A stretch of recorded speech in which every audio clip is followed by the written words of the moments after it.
Recording in progress. Hey everybody, you're listening to Ben and Nate's Questions That We Ask Massage Therapists on the Internet. I'm Nate, and I am accompanied by my favorite co-host, Mr. Ben Stone. And here's the thing, Ben, you know this and our fans know this, but we ask questions on our Facebook page, and we want to know what massage therapists have to say, man. We chat about this stuff, and you and I love to get a little funny, but we like to get serious. And here we are. But we just want to talk about real stuff. So what say you? You know, we scout the internets and we look for issues that massage therapists have, and then we bring it up and we ask, "Hey, what do you think about this? What's going on?" And you know, like you said, massage is serious business, but it's not that serious. So, welcome to the show that we call Ben and Nate's Questions We Ask Massage Therapists on the Internet. And what the heck has been going on with you, Mr. Ben Stone? Oh man, we're into October. We're getting close to, I mean, it's been heavy into workshop season, learning. I've taught two workshops myself, ethics classes. I guess you can't really technically call them workshops, but they're classes. I've got one more coming up. I'll be glad when they're done because I really need to go back in and refine things because you learn by doing, and I've learned that I need more practice and it's coming, but I really like it. It's been fun and we're just getting into things. So, fall is in the air. We're getting there. What's new with you, my man? Ben, I liked what you said about, you're a couple, you've been really teaching in a lot of ways somehow, but right, you're formally doing it in the world of continuing education. And man, I think refining stuff, it's cool, right? My early, when I started teaching classes, right, the first year is just like, let's just see how this goes and see how the chips fall. What can I organize? What can I do better? And I actually was just refining some stuff for my upcoming workshop in Omaha, Nebraska. So I was refining some of the things that I talk about and some of the slides that we have. And it just feels good to sort of update yourself, right? Update yourself a little bit and just talk about some of this stuff a little bit differently. So that's what I've actually been doing the same thing. So pretty cool. It is Rocktober, and we're coming to the end of Rocktober. And I don't know about Omaha, Nebraska, man, but we just keep sticking to the 70-degree weather out Yeah, here. sitting here in Nebraska, we're about 10 degrees shy of what you're at. So Yeah. come the beginning of November, we'll probably be in the 50s, I'm guessing. 50s to 60s for a high. Yeah, I'm digging it though. I'm not going to complain. I'm not going to complain. Yeah. Life is good, and we probably have some good questions tonight, Ben. So what do you got for us? We do have a good question. I want to tell you a little bit of a story though, because we were talking a little bit off air and it reminded me of something of my grandpa. And I want to tell you a little story about my grandpa. Um, he was a competitive dude. Uh, he would always, whenever I was around him, he would always try to win at everything. Everything, checkers, darts, burping contests, how many shrimp can you put in your mouth at one time? That kind of stuff, just dumb stuff, And so he ended up getting older and he ended up in a home and the hospice people called and they said, "Hey, we want to let you know that your grandpa is, not doing well, so it's probably time to come visit him." So I was there and, time was short for him. And I'm sitting next to him and I'm holding his hand and I can hear him struggle to breathe. And I knew it was not long before he was done with this world. And he kind of motioned to me so I leaned in close and I'll never forget what he said. I leaned in close and he looks at me with his eyes wide as can be. And he was just really present. And he says, "Staring contest, go."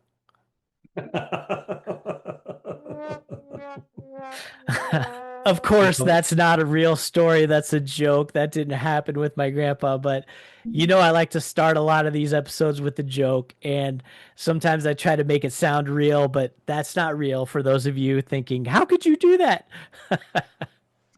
Ben, we've been doing this together for a couple years now, and there was a moment I was like, "Is this real?" Even though, like, you're telling the story about your dying grandfather, and I'm smiling the whole time, half thinking you're serious and half thinking there's going to be a joke in here somewhere. That's part of comedy is you just don't let people in on the joke until it's time. Right. Comedic timing. Comedic timing. Here we are. So I bet you that leads us into something good this week, right? How did you know? So that leads us into the question on our Facebook page, Ben and Nate's questions we ask massage therapists on the internet. It reads as this: massage competitions. Do they elevate or cheapen the profession and why? And this is something that we talked about several episodes ago. Um, I had heard, or we had heard, that massage competitions were migrating from Europe over into the United States, and now there's regional competitions, state competitions, that kind of thing. So we thought it would be a good idea. You and I had a conversation and said, "Hey, let's revisit massage competitions and just talk about it a little bit and see if there's anything new that comes up or what we should talk about." We talked about massage competitions about probably a year ago in one of our earlier episodes. That's right. I don't remember what episode number that was, but regardless of that. And it was interesting at the time because we had gotten like a big response, and we had gotten a response of people being confused, right? About we didn't even know massage competitions existed. We certainly created a little bit of a stir with people that are heavily involved with massage competitions, and we're like, "What are you going to be talking about?" And we must know what you're going to be talking about. And some ruffles got feathered, or some feathers got ruffled, that kind of a thing. And so here we are, right? I guess a year later from that episode, and now we're like, it's probably bigger, right? It's more known, right? As you said, now we're seeing like these state chapters. We know that some of the bigger massage festivals are still going. Of course, in Europe, it's becoming a thing. And one thing I'm noticing too, Ben, is more and more categories are, being part of this thing, right? So I actually just, and I again, you and I just kind of blaze around these topics. And so I just read a thing recently about like having like clinical massage categories and the criteria behind this. And at the end of the day, Ben, I just sit back and I read this stuff and I'm like, well, how? How, who, why, what, where, and what makes a criterion? What makes you win or lose or whatever? That's that's one of the questions I wanted to get into with you was what is it we're evaluating? Are we evaluating the art side, the technique side, the therapeutic outcome? How do we determine what's what? It's just there's so many things to look at. And I remember preparing for that episode last year, I talked to a fair amount of people who were involved with the competitions. I talked to the directors, I talked to judges, and I talked to participants. That's probably the most effort I put into one of these episodes, besides the editing and all that stuff, like preparation for an episode. So I got an earful last year, and we got to hear a lot of people's side to it, but part of what I think we can dive into this time is, maybe our own personal thoughts, and what we think about competitions, and I don't know that it's hard sometimes to speak the truth when you know that other people are listening, and I don't want to I don't want to say anything that's going to hurt anybody's feelings, but I also want to be honest about things. And so those are just some thoughts I have off the top of my head before we dive into this. I don't know. What say you? Well, what say me? I don't know, man. I'm getting a little older. I'm getting a little grayer. So, my get off my lawn sign is hanging up. So I'm starting to have that old man, that filterless sort of thing is starting to hit me a little bit more here. And at the end of the day, sure, man, we have a loving profession. We're not here to hurt anybody's feelings per se, but I think, listen, being offended is just another way to say, change your behaviors to fit me, which, it's just not my style, right? It's interesting. I just read a quote and we read these quotes and they either stick with us or they, in one ear out the other. But I read one that it said something to the effect of you can either, now how does it go? I'm gonna mess it up. But you can either make everyone happy or you can be your authentic self, but you can't have both. Can't have both. Can't have both. So, yeah, man, I sort of keep up with this massage competition. I sort of don't. And I don't because why am I going to put in a lot of time in it? Because I'm not going to go compete in one. Yeah. I think we both said I probably would lose terribly anyway, right? Like I probably would lose absolutely terribly. But I was thinking about what you just said. And this is what was stirring in my brain as you were talking. And right, we have this profession where we work for ourselves. And I know if you're a member of the AMTA, you get a pin. If you're a 5-year member, a 10-year member, 25-year member, there's some recognition there.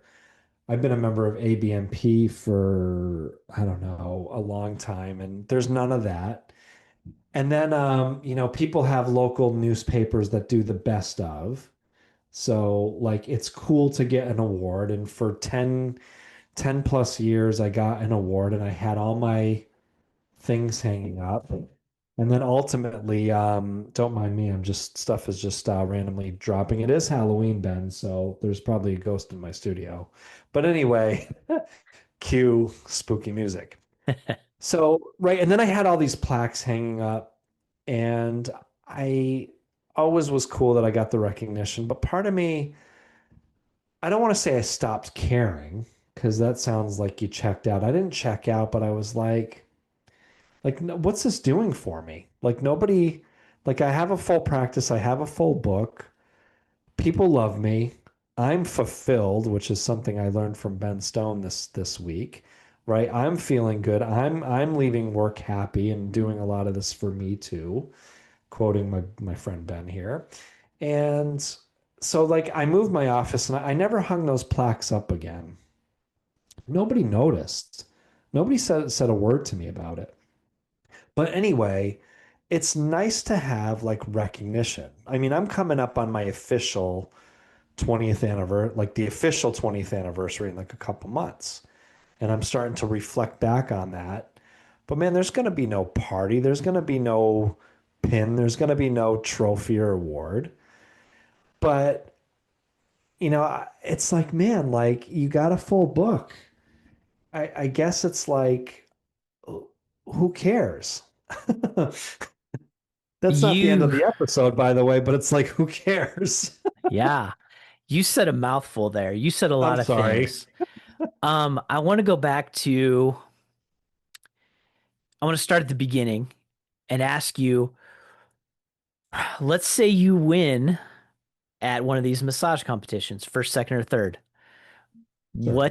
What does that mean for you and your practice potentially?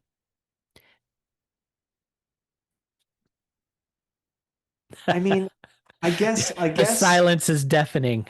it is deafening, and I guess here's the thing, right? Like it's like a whataboutism, right? So it's like, what about it? I mean, I'm still gonna have a full book, whether I come in third place, whether I don't enter, whether I come in first place, I'm still gonna have the practice that I want to have.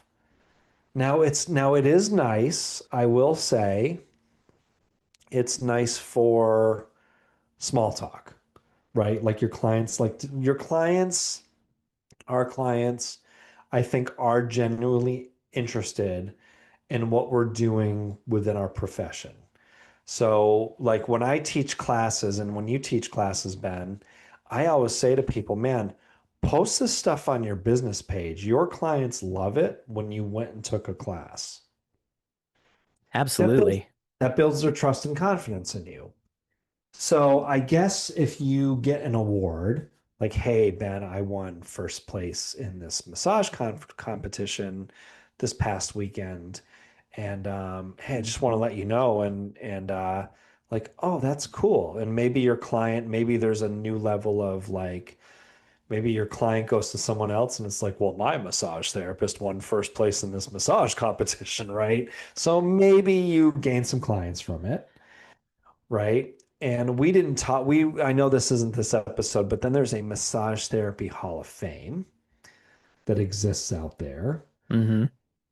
And it's like it exists, right? Yeah. So I'm thinking about, I don't brag about, oh yeah, my plumber won the plumbing award or my dentist won the dental award. Maybe I should stay more in the health and wellness field. My Right. chiropractor won the chiropractic for best cracking of backs award. I don't I don't look for that. I look for someone who vibes with me, who's kind of one of the people I like to be around. And if I don't see that, like I don't care how many awards they have. I mean, if you're a jerk, you're a jerk. I don't know. Right. I know. This one is just so tough to me. So then like, you're our clients, right? So our clients vote on us every day, right? Yeah. They vote with their I read this line a long time ago and it sort of stuck with me. Like your clients vote with their feet, whether they choose to walk into your practice or walk out of your practice and never come back. So I heard that line, your clients vote with your feet, and I always like that sort of analogy, right? So I mean, according to your practice and my practice, and I'm sure many people listening, your clients have voted you number one massage therapist in their competition of healthcare providers, right? Yeah. So I want to know the difference. What's the difference between, say, a massage competition and this best of that they do in the cities? Like, what do you feel like is the difference between the two, or is there a difference? Well, I think with the best of competitions, this is going to get interesting. So, right, it's a little pay to play. All right. News, right? So if we just stick to like best of in your city, right, which are still kind of magazine and newspaper led, like right, like your local magazine, your local newspaper. And you get your people to vote. So cool, you get some people to vote. But perhaps you win. And what do they like to do next? They want you to buy an ad, right? Hmm. So there's definitely a little bit of hey, oh my God, Ben. Ben Stone, massage superhero. You won this year. You won for the 10th year in a row. You should do a half page ad with us this month, to feature your business, and we'll even put the little blue ribbon in your ad, right? So it's like a little bit of a market, like by the, multi-level marketing kind of a thing going on there. And I get the feeling that that sort of exists too with these massage competitions, right? You're paying to get judged. So there's a little bit of a swim up with where that money's going, right? So Nate Fay hosts his local Connecticut massage competition. Ben Stone enters. It's a $300 entry fee, and we get a dozen people, and there you go. And we'll get some awards and some ribbons printed up, and you know, either have you leaving here feeling good or not feeling so good about yourself. That's an interesting take on that. I had not thought about it, but yes, for sure. So we entered when I had the multi-therapist office, we entered into the best of, and we won 2 or 3 years in a row. Um, because I was always seeing these bigger places that would win, and I wanted to see if I could game the system and get a small place to win. And all it was asking people to vote. That's all I had to do. It was more like a popularity contest than it was an actual best of. So I found out I could game the system and win. And not that we weren't good. We were good, let me tell you. We were the best. We're the best. Um, but then you win and they say, "Hey, we're going to have an awards banquet to give you your first place, whatever it is, ribbon, trophy, and uh For $5,000, you can get 10 tickets, you can get a full page ad in our paper, you can get this, you can get this, you can get this. Or for $2,000, you can get this. So like you're saying, it's totally a revenue generating interest on for the newspaper. They just want to get your money. They don't care about who's the best. You know, my sort of and I'd love to hear what you have in your office. So I've got like a couple things framed in my office I'm like legitimately proud of. And none of them are awards. One of them is one of the local magazines about 5 years ago did like a little story on me in an interview, and much to my surprise, they put me on the front cover of the magazine. Now this was a no strings attached. It's just the magazine is like go local, so it's just all about that's their whole thing, local businesses, local happenings, and it's actually a nice publication in terms of like the print material and full color and magazine style. And so, like I said, 5 years ago, they reached out to me and wanted to do a story. Next thing I know, there's my ugly mug in every supermarket, store, and everywhere. And it was just so cool, right? It really, really made my day. So I've got that. And then I've got the newspaper article framed for when I changed the massage therapy law in my town a few years ago, and we dropped the massage parlor permitting rules for legit massage therapists, right? So proud moment. Nice. And yeah, right. So like, elevating our profession.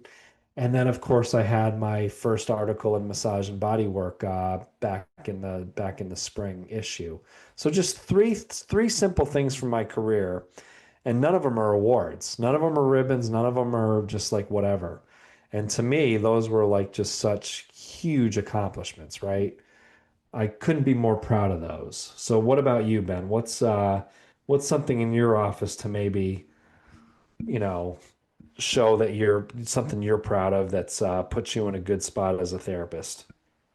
I put up pictures that I've taken with my camera, and I They're change them amazing. out every month, and because I like to look at them. Yeah. That's why I take the pictures. I like to look at them. Also, I have some diplomas, degrees. I've got my diploma from the University of Nebraska. I've got my massage therapy degree, whatever it's no, diploma. Massage therapy diploma degree from the University of Nebraska. Um, because Yeah. I value education, so I put those things on my wall. I also like to look at the pictures that I've taken. That's why I've taken up photography. Um, so yeah, I think we maybe put stuff on our walls that we value, possibly. We talked about this too, about what should be in our office a couple weeks ago. And I like that you talked about the photo. Man, you took such great pictures. And I was showing Shauna one of your pictures the other day, by the way. It was so cool. And the fish and the bird and the thing. And it was like, dang, man, that was just so impressive. And anyway, and yeah, so I talked about last episode too. I had to say like interchange it because clients love that stuff. Client, especially when you interchange them every few weeks, man, people's eyes are on that stuff. So, all right, you do photography on the side, and I do music on the side, so it's sort of our right, just a different thing for our brain to give us a little bit of an Yeah. escape from our big heavy days of being the two most famous massage therapists on the internet, right? So, so then, for the people that compete, do you think this is just sort of like an escape for them, like photography and music is for us, or do you think this is, I guess we'll never really know the answer, or is this like legit? Like, do you think people are doing this and stepping back and saying, man, the only way I'm going to get good as a massage therapist and be respected is if I get this first place thing, right? Like a validation. Yeah, like I wonder, is it feeding ego or is it inspiring growth in people? Because there is an aspect of continuing education in these competitions. And, people go for that to learn and to learn from other people. Um, I, you know, I can tell you when I first heard about this massage competition over in Europe somewhere, Denmark, I think it was. It was probably 2008-ish when I heard about it. I'm a competitive person. As soon as I heard about this, I'm like, I am going to go and win that. That's what I thought in my head for about a day. And I'm like, I'm not going to go to Denmark to compete in a. If I'm going to go to Denmark, I'm going to go there to have fun. I'm not going to compete in some massage competition. Then I'm like, Right. what would that even look like? And how would I even practice? Like, and I know you and I have joked about this, but I would just, it would be not very fun to watch me because I'd just be sitting there, not even doing anything, checking in with the client. What are you feeling Right. here? Tell me what's going on. It would be just, it would be boring, and I figured I would get laughed out off the stage. But for a split second, because of my competitiveness, I wanted to go win that thing. Right. Man, ego, you said the word ego, and my bass teacher says this. I got to quote Anthony, and he says, ego is just another word for insecurity. And I like that. And he's full of gems. And so Anthony, my bass teacher, he's probably in the world of bass guitar, and I've talked about him a little bit before. Anthony's like the teacher, right? So anyone that's has any level of knowledge about the bass knows that Anthony Wellington's like the number one guy in the world that you want to study with. He's the guy. And he's just a monster player. He's a monster brain. And education for is just unbelievable, like how our lessons go. And I said to Anthony a couple months ago, I said, Anthony, I said, you just have no, like, if I look you up on YouTube to listen to you play, I struggle to find a video of you, Hmm. right? Your website is, it's good enough at best, right? You are very active on your Facebook page, but it's more about all your travels and your wife. And I'm like, yet you have this beyond full teaching schedule, like beyond full. He's got, I don't know how many students he teaches a week, but I think he's probably around like 60 or so students a week, all online, right? It's all through FaceTime because Anthony lives in Mexico, semi-retired in Mexico. And then like he goes and plays with like some of the most amazing musicians in the world. And he's like, well, why? And he's like, I just don't need it. He's like, I have a full schedule. And he's like, he goes, if you quit my lessons tomorrow, I'm going to fill your spot in 3 seconds. Right. So he doesn't need it. Like he doesn't need any recognition. And it's just because people know who he is. And I know I've kind of talked about this before. Right. So, you have a full book, Ben. You didn't go to Denmark and do that competition. And you have as full of a book as you want to, right? You're teaching seminars and you're getting, you've got garnered a ton of interest around that. And you don't have a blue ribbon. Right. So, so it's an interesting thing. And I would think, right? I would think that say you go do a massage competition and you say you lose, right? Or you don't win an award.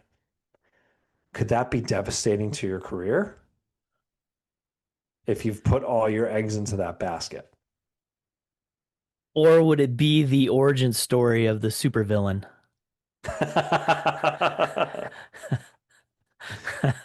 Yeah. All of a sudden, your Spider-Man red and blue costume turns to black. Uh-huh. Yeah. Like I'm gonna show those massage therapists. They don't know what a good massage is. I'll I'll This, show them. it's the making of a good Netflix crime documentary. Watching too many of those right now. But I Ah. don't know, man. I think it could be soul crushing to somebody that like is really like, my clients tell me I'm good. Yeah, and that's a conversation I've had a few times with myself, with the YouTube videos that I make. Is it's like Hmm. And Facebook is huge with this. It's like, hey, look at me, look what I did. It's all about getting validation from people. Hey, look at me. I'm in Jamaica sipping wine. Look at how wonderful what my life is. And we want validation from people. And this is what I talked about when I was on two massage therapists and a microphone the other week is why do we do what we do? And if it's for external validation, then I don't know, maybe you need to revisit why you're doing what you do. But when I get done working on someone, I don't ask them, and I've had people say this to me after massage, like, how'd I do? You know, how'd I do? Did I do okay? And like they're waiting to hear, oh yeah, you did great. Kind of like when you ride your bike for the first time without training wheels. Hey mom, look at me. I can ride my bike. Like we're looking for this validation. And I don't get done working on someone massage wise and I don't look to them for approval. Because if I'm doing my job right, we're doing the things, testing, retesting, doing all the things that I know what we're doing has helped or what we're doing is not helping. So I don't need to ask them at the end for validation. I know through the assessment process. Um, and that's the part I like. Like I said this on the podcast last week. I was like, I don't care if someone gets better or not. What fulfills me is the challenge that it brings. I mean, of course, I want people to get better. I don't Yeah. want to sound harsh like that, but I don't go in thinking, who can I help today? It's how can I use my knowledge that I have collected over the last 20 years and challenge myself to get someone to a place where they're feeling better. That's boy, I just went on a rant with that, didn't I? Good. It's all right. Yeah, right. It's interesting, right? So, when we go out and do seminars, we have to have these course evaluation sheets. And and as you know, right, if you were to get audited, right, NCB wants to make sure those are filled out. And in the early part of my, I mean, it's still early, but a few years ago, I relied on those, like, because to me, I'm like, how can I become a better seminar teacher? I just want to keep getting better. So I would say to people, listen, man, if the room's too hot or too cold, that doesn't help me become a better seminar teacher, Hmm. right? Because this is right, or if the lights were too bright or too dark, that doesn't help me, So I'll say to people like, I want actual like what did you love? What would you possibly like more of, and that sort of a thing. You know, I don't want all tens on those review sheets. And people, and I'll hear other seminar instructors be like, "Oh man, I got all tens," and like I don't care about that. Like I want a piece of valuable feedback on one of those sheets, right? Doesn't mean it was a bad class, doesn't mean it was an amazing class. It just means like here's how I can make my next class even better. Now, quite frankly, I have gotten to the point of man, I leave my classes like F and A. We're gonna keep the show clean, Ben. Like F and A, just 2 days straight of like just talking and crushing it and showing how to perform a great technique and dropping some cool knowledge and so then it's like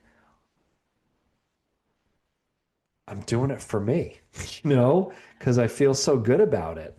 And if one person in the room emails me a couple days later, says, "Man, like this is helping my clients so much," it's like I've won, right? But I don't need 20 evaluation sheets with a 10, man. That's like all I need, Yeah, those right? evaluation sheets are not there to stroke your ego. No, Um, no. and I've been to your classes and I know how you operate and it's just like what I talked about. When you're in a continuing education class, you are interacting with the students and you are getting feedback in real time and asking the questions. Does this make sense? Do I need to explain it again? What do I need to do in order to help you better? So if you do all those things during your class, those evaluation sheets are just going to take care of themselves. Totally, totally. Uh, so I played in this band for 15 years, Max Tone, and just four amazing, individually amazing musicians come together for, form this band, have this incredibly vast song list. We never wrote set lists when we played. We just called songs and could just go, go, go. So we would be finishing up one song. Singer, it was the game of operator. The singer would whisper in my ear halfway through the first song what he wanted to play next. I would look at the drummer. That song would end. We would immediately go into the next song. And when we played public events, right, and you've got 20 people in a room or 600 people in a room, right? The idea is to play to the audience, right? So if you've got a young crowd, you want to hit that 90s and 2000s dance music. You got an older crowd, you got to play Brown Eyed Girl and Leroy Brown, and because that's what gets people dancing. And our favorite line that our singer used to say, and he would always say it in this English accent. He would say, "We're here for ourselves, you see." And then we would just start deep diving, like, Pink Floyd and Led Zeppelin, and, just more like it was for us. Yeah. And sometimes, man, you would just see like people leaving, and we never cared because we were just up on stage doing it for us. Yeah. And we were just not like that our band, we were a good function band, we were a good corporate band, but we were just not the band that wanted to play bars and clubs. Because like I said, if we did, we're just like, we're just gonna do our own thing tonight and we don't care. That's interesting. And we've talked about Banana Ball a little bit. Are you Banana familiar ball. with Banana Ball? The I'm becoming Savannah more and more Bananas? familiar. They're gonna come back to Hartford in the spring. So yeah, I guess I'm gonna have to figure this out. So the CEO, his name is Jesse Cole. He wears a yellow tuxedo, Yeah. and I've been following him on the Instagrams, and his book is on my list. I want to check out his book, but he talks about uh the book is called Find Your Yellow Tuxedo, I think it's called. But Okay. he is all about the fan experience. How can we get better at doing this banana ball thing every time? So I'm kind of comparing this to the evaluations, the course evaluations that we get. Because yeah, there's going to be some good and there's going to be some bad that you can't do anything about. But then there's going to be some valuable stuff like, hey, the instructor was talking too fast for me to understand. The instructor didn't do this, or, those kinds of things. And so this banana ball guy, he dives into stuff like that. He goes to games 2 and 3 hours before it starts. He watches people going into the stadium to see how long it takes them to get in, to see how long it takes them to find their seats, to see every kind of friction point that there could be. How can we make this better for the people? How can we make it better for the people that are here? And Yeah. I like that too because he is doing it for the people, but I think he's doing it more for his own self-fulfillment. Like, I want to do the best I can to help these to show these people a good time. And I want to use everything that I've learned over the last whatever 20, 30 years about hospitality and this and that to put on the best banana ball show that I can do. And if I do that at the end of the day, I'm gonna feel fulfilled. I don't care if all the fans um we're happy or not. I mean, maybe he does, probably, but it's more about being fulfilled. If I did everything in my power, I know all those fans are going to be happy and they're going to leave happy and they're going to want to come back and they're going to want to buy t-shirts and they're going to want to do this. And I just feel like if you are genuine about why you're doing something, so I tell people when I'm in my class, like I genuinely want to get you to a point where you can thrive and succeed and do everything well. And my way may not be the way for you, but maybe I can put you onto a path that is going to help you. And I genuinely want to help you succeed. And I hope that I hope that if I do that, it will help. I don't know. I just want my sincerity to show through because I feel like there's a lot of people who are not necessarily sincere about, you know, there's this game that you have to put yourself out on social media to portray yourself as an expert rather than just you like you and I right now. We're just having a podcast because we like to have fun and we like to talk to each other about the stuff that we do and we're just being genuine about it. And I feel like if people see that, the other stuff will come. And I don't even know what that is right now because we don't have an agenda other than putting out podcasts that people can listen to and maybe get a little bit of entertainment and knowledge from. Whoa, Yeah. I just went off there again, didn't I? That's okay, man. But sincerity shows, I think, like true love of like what you do and just, being you. And even in the treatment room, right, it took me a long time to just get past all those like pseudo rules of massage school about this, that, and the other thing. And man, it's just, I love being the real Nate in front of my clients as we're doing some great body work. And anyway, so how does all this, man? So do you think at the end of the day then, so let's go back to the actual question. So let's break it down in two parts. So I mean, do you think it cheapens? Do you think massage competitions cheapen the profession?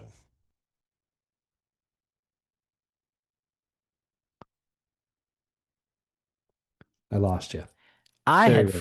I had forgot all about our original question. Yeah. Oh, sorry. I thought I saw your lips moving. I saw your lips move, but I can't hear a word you're saying. Yeah, it There, was it's a ventriloquist trick I've been working on. it was good. You got me. Um, well, let's go into some of our replies that we got on Ben and Nate's questions we asked massage therapists on the internet Facebook page. Did you just avoid my question, Ben Stone? Well, in a roundabout way, because I want to share some of the feedback we got All on right, our Facebook page, and let's do it. Let's do I it. kind of agree with this. Go So, lay it on me. all right, I lost it. I had it all pulled up. Let me Oh, let me pull it okay. up here Well, real I quick. have it, Oh, but you have you. it. Yeah, bring it up because I All right. lost it. So, all right. It doesn't make a difference. This is from one of our listeners. Yeah. I mean, who else but Barb? Who else?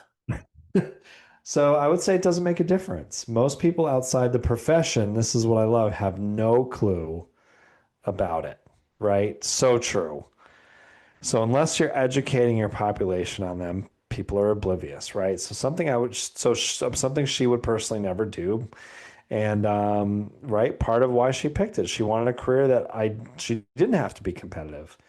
And like we're competitive. She even says like she says I'm extremely competitive, but a good way to dial all that stuff back. Um, but anyway, and massage is subjective. And what is effective and beautiful is not what somebody else might think. Just like Ben, your treatment room, man. You're a 20-year plus amazing massage therapist, more classes under your belt than like anybody. And you've probably had somebody never come back thinking that was like the worst session ever, or you just weren't for them. That's okay, right? Hmm. Yeah. So I want to use Barb's response to answer your question. Does it cheapen the profession? I'm going to say no. I think it has very little effect on the profession, either good or bad, Yeah. based on what Barb said. I agree with what Barb said. Now, I do too, and I was going to bring this up earlier, but I think this is an appropriate time, Ben, to bring this Okay. up. Okay, so Instagram Reels, you're scrolling through Instagram Reels, and there's a video pops up, and it's a gentleman on roller skates, ro- roller skating around the table, doing some crazy massage techniques while roller skating. Now, this video has 23,000 likes, 10,000 comments. It's a lot. So it's a viral video. So the general population commenting and liking this video is like, well, I've never had a massage before. Like, is this what they're going to do? So, because of social media, maybe not now, but could videos like that have a negative impact on our profession? That's a good thought. And I'm reminded of the saying, there's no such thing as bad publicity. Sure. And as you brought that up, what's going to happen in a massage? I've never had a massage, so maybe it will steer someone away from like, I'm not doing that. But, based on, a couple videos that they see about a massage competition, if they're not going to get a massage, there's probably some other reason that they're not getting a massage. There's probably some Yeah. other, but also it could be just the opposite. Oh, hey, I think I want to try that. I don't want the roller skates and everything, but I want to try that. So, maybe it'll pique somebody's interest. Interestingly enough, opposite of this massage competition talk, so I get a lot of these like chiropractic videos on my Instagram reels, and there's some wild ones out there, right? All of a sudden, like someone's getting locked onto a table and they got this strap around their neck Yeah. and kaboom, and they 800 microphones so that crack sounds as loud as possible. Now, I have had uh, new clients, and I would say 70+% of my new clients will say to me, you're not going to do anything on my neck like I see in those videos. So it's a genuine concern and fear that more often than not gets brought up to me from a new patient. Now, only one, I did have one new client call. I've got neck pain, but I see what you people do online and I just don't want that done to me. And I was like, wow, I said, that's not me doing that, right? And luckily, I've had people come in and, one of my questions is my intake, have you ever had massage before? Yeah, I've had massage. What did you love about it? I love this. What did you hate about it? I didn't really like when they did this. You ever go see a chiropractor before? Same kind of question. What'd you love about it? What'd you hate about it? And just please don't do what I see on those videos to me. And I'm like, well, yeah, that's never going to happen. Right. And now nobody comes in and says, are you going to put roller skates on? Nobody's come up with that yet. And That's an maybe it's in, possible. Maybe it's possible. Maybe it's not. yeah, that's an interesting idea. I think it's a valid concern, but I think that in the general, the nature of massage is a little less I don't know, forceful than turn your belly into jelly and then People don't know that though, they don't know, it's especially when true. they see terms like osteopathic manual therapist or myoskeletal alignment therapist, they don't know what they're necessarily getting into.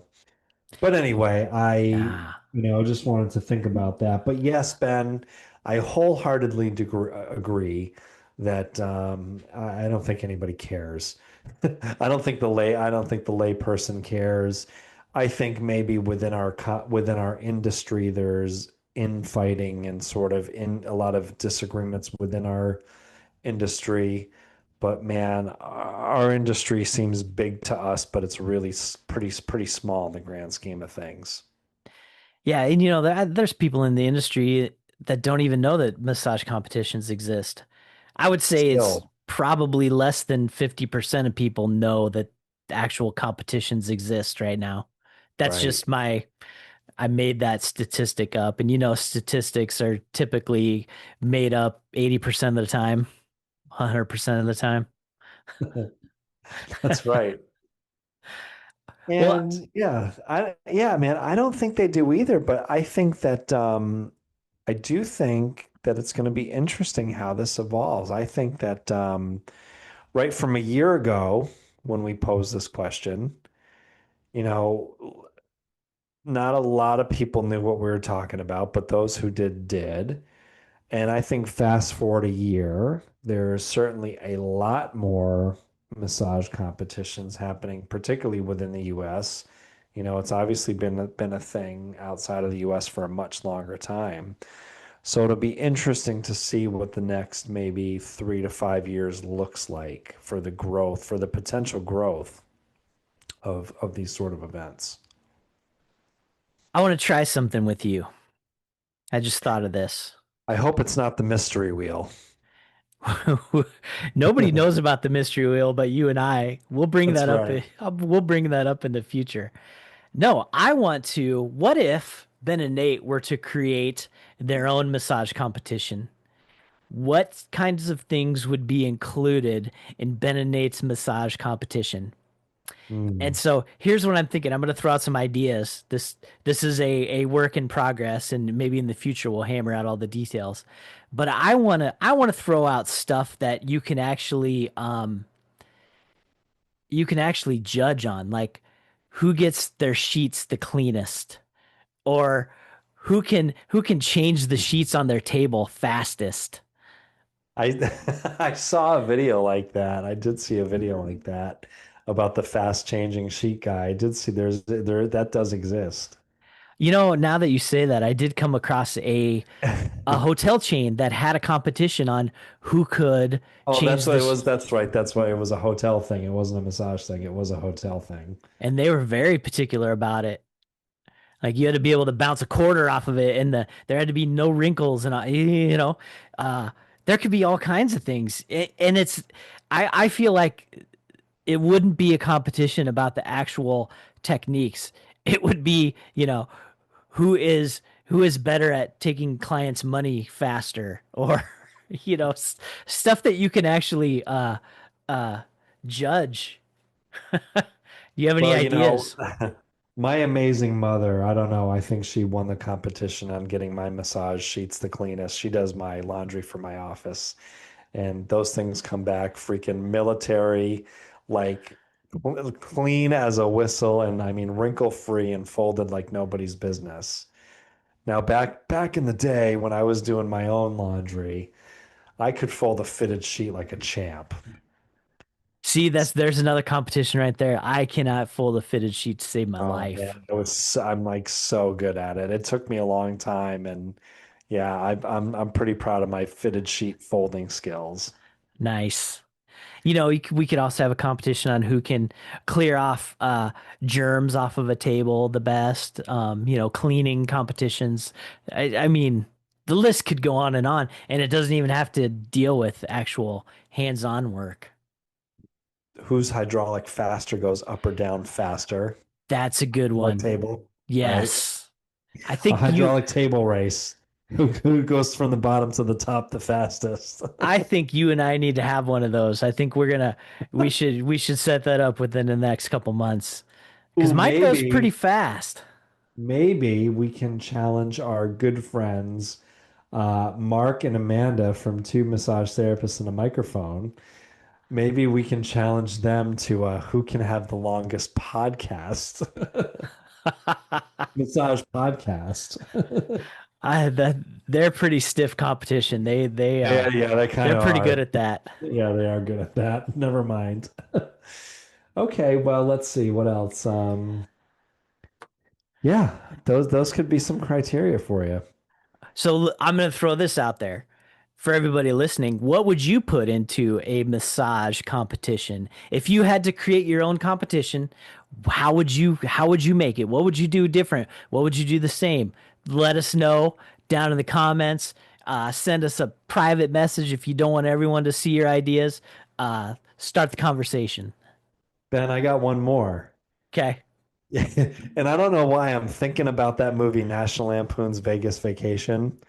So you know this movie, right? So Yeah. Clark loses all his money and then he goes to like the really like crappy casino and there's games like rock, paper, scissors and war and the shell game, right? So you have to sit with me at the at the end of the massage and you're at the desk and I'm on the other side of the desk as a client and you've got to rebook me, right? So your language, you have to get me to rebook, Oh, that's a great one. right? So that's it.